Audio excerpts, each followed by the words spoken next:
రీసెంట్గా గుంటూరు ప్రాంతానికి వెళ్ళినాను వాక్యం చెప్పడానికి. ఇలాగున్న ఒక సభలో మాట్లాడినాను. చాలా పాత సహవాసం సంస్థ కూడా అది. ఆ సంస్థలో మాట్లాడినాను నేను. ఆ సంస్థ నాయకుడు పెద్ద వయసు. వాక్యం అయిపోయిన తర్వాత పరిగెత్తుకుంటూ వచ్చి నా చేతులు పట్టుకొని నన్ను కౌగిలించుకొని నాతో ఒక మంచి మాట చెప్పినాడు. అది పంచుకోకుండా ఉండలేకపోతున్నాను నేను. ఏమన్నాడంటే, అయ్యా, ఇదే గుంటూరు పట్టణంలో ఒక దైవజనుడు ఓ బ్యాగు తగిలించుకొని బైబిల్ దాంట్లో పెట్టుకొని ఇలాంటి సభలు జరుగుతుంటే మా దగ్గరకు వచ్చి ఓ పాటిస్తారా అని అడిగాడయ్యా. ఆయనను చూసి సేవ చేస్తున్నాడు కానీ ఆయనకు పాట ఇచ్చేవాళ్ళం. ఓ బ్యాగు తగిలించుకొని బైబిల్ పెట్టుకొని వచ్చేవాడు. పాపం అప్పుడు ఆయనకి గుర్తింపు లేదు, ఆయన ఎవరో మాకు తెలియదు.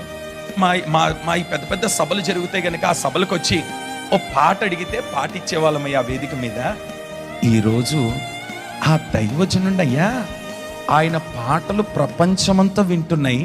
ఆయన రాక కొరకు ప్రజలు ఎదురు చూస్తున్నారు. ఆయన ఎవరో కాదు, బ్రదర్ యేసన్న గారు. కళ్ళలో నీళ్ళు వచ్చేసినాయండి నాకు. ఆయన అన్నమాట ఏంటో తెలుసా? ఒకప్పుడు ఆయన ఒక కుంటివాడిగా మరుగైపోయి ఉండి ఎవరికి కనబడకుండా ఉన్న ఆ దైవజన్నయ్య ప్రపంచానికి దేవుడు పరిచయం చేసినాడయ్యా ఆయన్ని. ఆయన ఒక రోజు వచ్చి ఒక పాట అడిగేవాడు మా మీటింగ్లో. ఇప్పుడు ఆయన 1 గంట మా దగ్గరకు వచ్చి రమ్మన్నా కానీ ఆయనకు సమయం సరిపోలేదయ్యా. అంతగా దేవుడు అతన్ని ఆశీర్వదించినాడయ్యా. నేనంటాను, నీ స్థితిని దేవుడు మార్చడా? నీ స్థితిని మార్చడానికి కుంటివానిగా, మఫిబెషెత్తుగా, పనికిరాని వ్యక్తిగా మరుగైపోయిన నిన్ను లేవనెత్తి వాడుకోవడానికి దేవుడి రాత్రి ఇక్కడికి నిన్ను పిలుచున్నాడు. రాజ సన్నిధికి వచ్చిన నీవు ఘనత పొందుదువుగాక.